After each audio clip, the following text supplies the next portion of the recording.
Bonjour à toutes et à tous, nous sommes le 13 novembre 2021 pour le 256e rapport de situation sur le Donbass, un rapport principalement axé sur l'évolution de la situation militaire, mais aussi diplomatique, et surtout l'évolution de la situation en Ukraine, où ça devient vraiment de plus en plus creepy. Sur le plan militaire du 6 au 12 novembre 2021, l'armée ukrainienne a violé le cessez-le-feu en RPD à 20 reprises, durant lesquelles elle a tiré 148 munitions, dont 14 obus d'artillerie de 152 mm et 55 obus de mortier de 120 et 82 mm. Donc on a des chiffres qui sont en hausse, d'autres qui sont en baisse, mais malheureusement la tendance n'est pas bonne, puisque durant les dernières 24 heures, l'armée ukrainienne a violé 5 fois le cessez-le-feu et tiré 155 munitions, c'est-à-dire autant que durant la semaine entière, dont 23 obus de mortier de 120 et 82 mm. Ces tirs ont tué 2 soldats de la RPD, en ont blessé 2 autres, on a répondu à ces tirs, mais je n'ai pas les chiffres des victimes que ça a fait côté ukrainien. En RPL, un soldat est mort, la milice populaire de la RPL a répondu, et ils ont fait 2 morts côté ukrainien. On n'a pas eu de maisons endommagées ni de civils blessés cette semaine. Par contre, des lignes électriques ont été endommagées à Ozerianovka, ainsi qu'un bâtiment inoccupé. Côté ukrainien, les pertes hors combat, je précise hors combat, sont de 1 mort et 12 blessés. Ils battent des records. Concernant les violations des accords de Minsk, eh bien, il faut parler bien entendu du déploiement des armes lourdes en violation de ces mêmes accords. Alors, on a détecté cette semaine la présence de seulement 30 pièces d'armement lourd près de la ligne de front, mais, on a détecté dans le même temps la présence de 89 pièces d'armement lourd dans 2 gares du Donbass occupées par l'armée ukrainienne, à savoir Douchkovka et Krasnoarmysk. Donc on arrive à un total quasiment équivalent à celui de la semaine dernière. Pour ce qui est des armes qui sont près de la ligne de front, on a dans le détail un obusier automoteur MST-AS de 152 mm, 2 canons automoteurs Jetsint S de 152 mm, 3 obusiers automoteurs Gvozdika de 122 mm, 4 canons anti-chars Rapirat 100 mm, 12 chars d'assaut T-64, 2 systèmes de défense antiaérien OSA, 3 véhicules de transport de troupes blindés type BTR, 2 véhicules de combat d'infanterie type BMP et une auto-mitrailleuse type BRDM. Et donc comme je le disais, il faut rajouter à tout ça ce qui se trouve dans les 2 gares que je vous ai citées. Côté ukrainien, on a là-bas quand même détecté 6 lance-roquettes multiples grades de 122 mm, 47 obusiers automoteurs Gvozdika de 122 mm et 36 obusiers tractés D30. Bon, c'est pas du tout rassurant. Pour cacher tout ça, sans surprise, l'armée ukrainienne brouille massivement les signaux des drones de l'OSCE. Bon, on n'en est pas au niveau de la semaine dernière ou de celle d'avant, mais enfin, on n'en est pas très loin quand même. Et ça ne va toujours pas du point de vue des accords de Minsk, puisque je rappelle que c'est interdit de brouiller les signaux des drones de l'organisation en question. L'un des bombardements les plus sérieux cette semaine, ça a été celui de la localité d'Ozerianovka près de Gorlovka en RPD le 11 novembre. L'armée ukrainienne a tiré 18 obus de mortier de 120 mm contre la localité, endommageant plusieurs lignes électriques ainsi qu'un bâtiment non occupé. Bon, les équipes de réparation ont bossé tellement vite que le temps que la représentation de la RPD au sein du CCCC vienne sur place, bon, ils avaient déjà réparé les lignes électriques, mais ça se voit, on voit la jonction.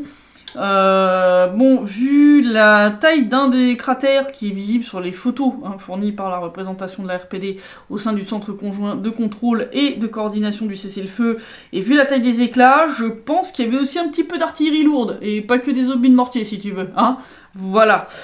Donc les photos que je vous montre sont celles qui ont été prises par la représentation de la RPD, qui est allée sur place dans les heures qui ont suivi, donc ils ont été assez rapides. Et puis je vous avais dit que Dmytro Yarosh avait été nommé conseiller du commandant en chef de l'armée ukrainienne pour pouvoir mobiliser les néo-nazis ukrainiens. Eh bien j'avais raison, puisqu'il a publié sur son mur Facebook le 10 novembre un message appelant tout le personnel de l'armée des volontaires ukrainiens, donc c'est l'un des bataillons dont il est le fondateur, un message appelant tout le personnel donc à maintenir un système de volontariat efficace parce qu'il est, je cite, possible que dans un futur proche, notre mère l'Ukraine va avoir de nouveau besoin de votre expérience et potentiel militaire, de combat, organisationnel et humain.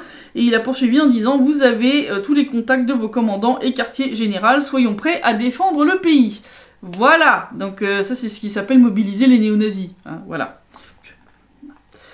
Autre truc un petit peu inquiétant, c'est que le cabinet des ministres ukrainiens a décidé de déplacer sa flotte militaire de la mer Noire vers la mer d'Azov, ce qui veut dire que ces navires de guerre vont devoir passer par le détroit de Kertch, en sachant qu'actuellement il y a une importante flotte militaire américaine dans la mer Noire, qui mène des exercices conjoints, entre autres avec l'Ukraine et la Turquie. On est quand même plusieurs à envisager qu'il y a quand même un bon risque de remake de la provocation du détroit de Kertch d'il y a quelques années en arrière, ce qui pourrait déraper totalement. Hein. Je veux dire, si les Américains s'en mêlent, ça pourrait partir complètement en sucette. Donc situation à surveiller de très très près de ce côté-là aussi. Sur le plan diplomatique, eh bien, on a eu une réunion cette semaine du groupe de contact trilatéral. Bon, je vous épargne le suspense, hein, on a avancé sur rien, mais il y a eu 2-3 petits trucs un peu croustillants, donc je vous les livre. Alors, dans le groupe en charge des questions politiques, bien entendu, les représentants ukrainiens ont réagi avec optimisme à la proposition du coordinateur de l'OSCE de préparer un 3e projet de feuille de route, mais pas au format papier, hein, donc au format oral, ce qui sert à rien du tout, hein, voilà. La RPD a rappelé gentiment que pour débloquer les travaux sur ce volet politique et arriver à avoir des résultats constructifs réels, bah, il faut qu'il y ait un dialogue direct entre l'Ukraine et les deux républiques, et que, en raison des désaccords fondamentaux entre les négociateurs sur un certain nombre de questions, cette 3e version de la feuille de route est déjà morte-née. Voilà, c'est surtout au format oral. Hein, je veux dire, format oral et l'Ukraine, si tu veux, déjà ce qu'ils signent, ils le respectent pas. Alors à l'oral, comment vous dire hein, voilà. Alors, dans le groupe en charge des questions de sécurité, malgré une augmentation, hein, comme vous pouvez le voir, des violations du cessez-le-feu par les forces armées ukrainiennes, ainsi qu'une augmentation ces dernières semaines du nombre de victimes civiles et de destructions, la principale préoccupation de la MSS de l'OSCE, c'est les obstacles à sa liberté de mouvement. Ah, donc là, on a eu le coordinateur de l'OSCE qui a alloué 7 minutes de la réunion sur les violations du cessez-le-feu et 37 minutes sur les fois où on les empêche d'aller à droite ou à gauche. Quand je vous dis qu'ils mettent plus d'énergie à se plaindre concernant leur liberté de mouvement qu'à dénoncer les crimes de guerre de l'armée ukrainienne, là vous en avez la preuve chiffrée. Hein. 7 minutes sur les violations du cessez-le-feu, 37 minutes sur on nous empêche d'aller à droite et à gauche. Voilà. Bon, sans surprise, avec des réactions pareilles, c'est l'impunité totale pour l'Ukraine, donc je vois pas pourquoi ils s'arrêteraient. Hein, voilà. Concernant le volet humanitaire, l'Ukraine continue de se soustraire à l'obligation d'opérer l'appurement judiciaire des prisonniers qu'elle nous a rendus et de ceux qu'elle doit nous rendre dans le futur. Donc autant vous dire que le prochain échange de prisonniers c'est pas pour demain, et que en plus la délégation ukrainienne continue de pinailler sur les questions techniques concernant le versement des retraites et des allocations sociales, parce qu'ils veulent pas avoir à payer ce qu'ils nous doivent. Voilà. Il y a eu une autre petite truc assez drôle qui a été évoqué, mais je vais en parler un petit peu après, hein, concernant la situation en Ukraine, puisque là-bas la crise énergétique continue, hein, puisque comme je vous l'avais dit la semaine dernière, la Russie a stoppé ses livraisons de charbon de type thermique, ceux qui servent à faire tourner les centrales à charbon, les centrales électriques à charbon. Donc l'Ukraine s'est tournée vers la Pologne, les États-Unis et l'Afrique du Sud pour pallier temporairement. Mais comme le disent tous les experts, ça suffira pas, hein, parce que faire venir autant de charbon que nécessaire par la mer, c'est un peu compliqué sur le plan logistique, sans parler du prix qui est pas du tout le même. Hein. Et je rappelle que l'Ukraine est déjà un pays en fait qui est déjà en faillite, hein, c'est juste que personne n'ose le dire. Donc ils sont dans une situation tellement merdique que lors justement de la fameuse réunion du groupe de contact trilatéral, la délégation ukrainienne dans le groupe en charge des questions économiques a demandé à la RPD et la RPL si par hasard elle serait pas prête à filer de l'électricité et du charbon à l'Ukraine. Oui, ils ont osé, oui. Les deux républiques se sont dites prêtes à examiner cette question en fonction des capacités disponibles, histoire de montrer qu'elles sont pas de mauvaise volonté. Sauf qu'ils s'attendaient pas à une réponse comme ça. Non, et là l'idée de devoir discuter des détails et donc de devoir discuter directement avec les RPD et les RPL, ça les a refroidis tout de suite et donc ils l'ont fermé, voilà. Ils ont fait une crise d'urticaire peut-être au niveau de la langue, je sais pas, et là ils l'ont plus ouvert de toute la réunion, donc voilà, c'est... Ouais, c'est... Non, oui, je comprends bien, hein. Écoutez les mecs, si votre fierté elle est plus importante que le fait d'avoir de l'électricité et du chauffage cet hiver, vous démerdez, hein, je veux dire, nous c'est pas notre problème, nous on a ce qu'il faut ici. Et donc je vais vous faire un petit retour le Maïdan Empire, hein, puisqu'en Ukraine les profs ne réagissent même pas quand une jolie svastika en papier géante est suspendue au-dessus de la porte de la classe de l'école numéro 2 du village de Jashkovskoye dans la région de Tcherkassy. Personne n'a réagi non plus, d'ailleurs, quand quelqu'un a utilisé une photo prise dans cette même classe pour illustrer un article, hein, disant que des psychologues étaient venus donner un cours sur le harcèlement, hein, pour empêcher le harcèlement aux élèves de 11e année. Hein, ils avaient publié ça sur le site de l'école, carrément. Bon, depuis, l'école a retiré la nouvelle, hein, mais bon, hein, ça n'a rien de surprenant, tout ça dans un pays qui est quand même, je rappelle, un des 2 seuls à continuer de voter contre la résolution de l'ONU visant à combattre la glorification du nazisme et du néonazisme. Hein, je vous montre le résultat des votes. Les 2 seuls pays à voter contre, c'est l'Ukraine et les États-Unis. Hein, c'est-à-dire, l'Ukraine est son sponsor, en fait, son patron. Par contre, petit truc intéressant, c'est qu'on voit que la France s'est abstenue, hein, c'est pas mal pour un pays qui donne des leçons, y compris en interne, hein, où on brandit l'accusation d'antisémitisme ou de fascisme, pour un oui ou pour un non, contre des gens qui ne sont ni des antisémites ni des fascistes. Bon, Israël aussi s'est abstenu, ça c'est déjà beaucoup plus choquant, hein, je veux dire, là il y a 2-3 petites questions à se poser. En fait, si vous regardez tous les pays occidentaux ou pro-occidentaux, membres de l'OTAN, se sont abstenus en fait, voilà. Voilà, je pense qu'il y a des enseignements très intéressants à tirer de ce vote, je veux dire, je trouve ça parfaitement scandaleux, c'est, voilà, et on tolère des trucs pareils. Alors, autre immondice, toujours lié aux nazis, hein. Zelensky nous a refait une réécriture parfaitement gerbante de l'histoire de la Seconde Guerre mondiale cette semaine, cette fois concernant la libération de Kiev, hein, histoire de salir l'URSS tout en cachant sous le tapis les atrocités commises par les nazis, puisque le 6 novembre, eh bien, c'était l'anniversaire de la libération de la ville de Kiev par l'armée rouge, hein, qui a eu lieu le 6 novembre 1943. Zelensky a publié sur sa chaîne Telegram un post accusant l'URSS d'avoir envoyé des Ukrainiens sans uniforme, non enregistrés comme soldats, mal armés, pour libérer Kiev à temps pour l'anniversaire de la Révolution d'octobre. Il nous raconte que l'URSS a eu 1 million de morts dans la bataille du Dniepr, donc 240 000 rien que pour la bataille de Kiev, sauf que ce qu'il raconte c'est une connerie innommable.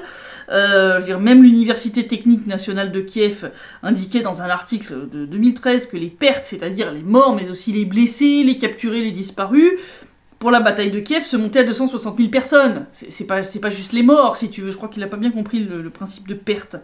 D'ailleurs, les statistiques officielles fournies par Karl-Heinz Frieser en 2007 indiquent même 118 042 pertes, dont seulement 28 141 tués, disparus ou capturés. Donc on est très loin des chiffres complètement délirants avancés par Zelensky.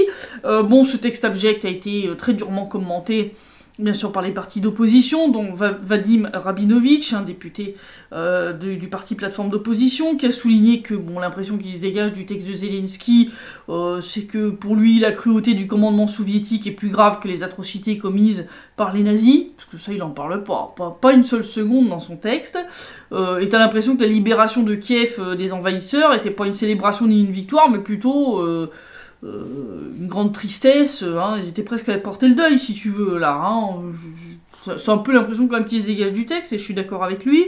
2 historiens ont aussi battu en brèche les conneries de Zelensky sur ses chiffres, et sur ce qu'il raconte sur le déroulement de la bataille, en rappelant que c'était une des opérations les plus réussies de l'armée rouge, qui avait été parfaitement planifiée et organisée, que les soldats de l'armée rouge qui ont libéré l'Ukraine venaient de toutes les républiques de l'URSS, et que c'était pas du tout que des soldats ukrainiens ou des Ukrainiens qu'on avait pris comme ça, sans uniforme, sans armes, enfin non, ça c'est n'importe quoi. Je plains sincèrement le grand-père de Zelensky qui doit être en train de faire la toupie dans sa tombe en entendant des conneries que sort son petit-fils. C'est vraiment... Je sais pas comment il fait pour se regarder le matin dans le miroir, Zelensky, je comprends pas. Et alors, ça va être pendant ce temps-là à Dublin, les journalistes irlandais du The Sun ont complètement craqué leur slip. Ils ont pondu un article se réjouissant qu'une unité de missiles nucléaires a été réactivée en Allemagne et qu'elle sera dotée de missiles hypersoniques qui pourront détruire Moscou en quelques minutes. Ils ont même fait un petit dessin avec un champignon atomique sur Moscou.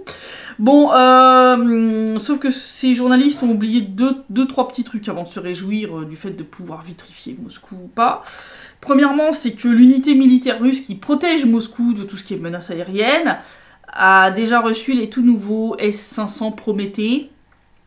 Donc S-500 Prométhée, qui sont un système de défense antiaérien qui est entre autres capable d'abattre les missiles hypersoniques. Un S-500 est capable de dézinguer 10 missiles hypersoniques en une fois.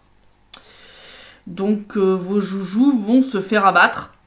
Du moins en grande quantité, parce que t'as aucun système qui est 100% fiable, mais il y en a pas beaucoup qui passeront, déjà de une. Et de deux, je rappelle que la Russie est le pays qui détient le plus d'ogives nucléaires au monde. Et qu'elle elle est clairement prête à vitrifier ceux qui l'attaqueraient avec des missiles nucléaires. D'ailleurs, Vladimir Poutine l'a dit. Il a dit quel est l'intérêt pour nous qu'il y ait encore un monde et des gens si la Russie n'existe plus. Je crois que vous n'avez pas bien pigé le truc. Donc, non, je vous explique de façon très simplifiée, parce qu'il semble qu'il faut faire comme ça avec vous. Si vous vitrifiez Moscou, on sera tous vitrifiés. Vous avec, bande de débiles. Vous trouvez qu'il y a de quoi se réjouir d'avoir tracé sur la tête des Allemands, mais aussi sur la vôtre, une énorme cible avec écrit dessus « Vitrifiez-nous » Non, mais... Je savais que les journalistes en Occident, c'est de pire en pire niveau intellectuel, mais là... Non, il n'y a pas de quoi se réjouir. Il n'y a pas de quoi se réjouir, du tout. Du tout. Non, vous vous réjouissez de l'apocalypse, de l'Armageddon, quoi. Non, mais là, vous êtes pas nets, quand même, les mecs. Là, faut arrêter. Donc, voilà la situation. Situation à suivre d'assez près, entre autres cette histoire de déplacement des navires de guerre ukrainiens vers la mer d'Azov, parce que ça, je sens que ça sent pas bon du tout. Concernant la situation ici, on voit qu'ils bombardent un petit peu partout. Ils alternent entre Gorlovka, périphérie de Donetsk, ils ont bombardé Spartak à l'artillerie lourde, entre autres cette semaine à l'artillerie de 152 mm. Donc, comme je disais, on a l'impression qu'ils sont en train de tester un peu les différents points de la ligne de front, pour voir où potentiellement ça pourrait craquer, tu vois. Donc ça c'est pas bon, et quand je vois le nombre de pièces d'armement lourds, vraiment très lourds, avec du très très gros calibre, du 152 mm, des grades, des chars d'assaut, que je vois que les Américains continuent de pousser l'Ukraine dans la direction de la guerre, etc. Et les propos de Yarosh, je n'ai pas beaucoup de doutes, ils sont en train de se préparer pour relancer le conflit, parce que la situation en Ukraine est catastrophique.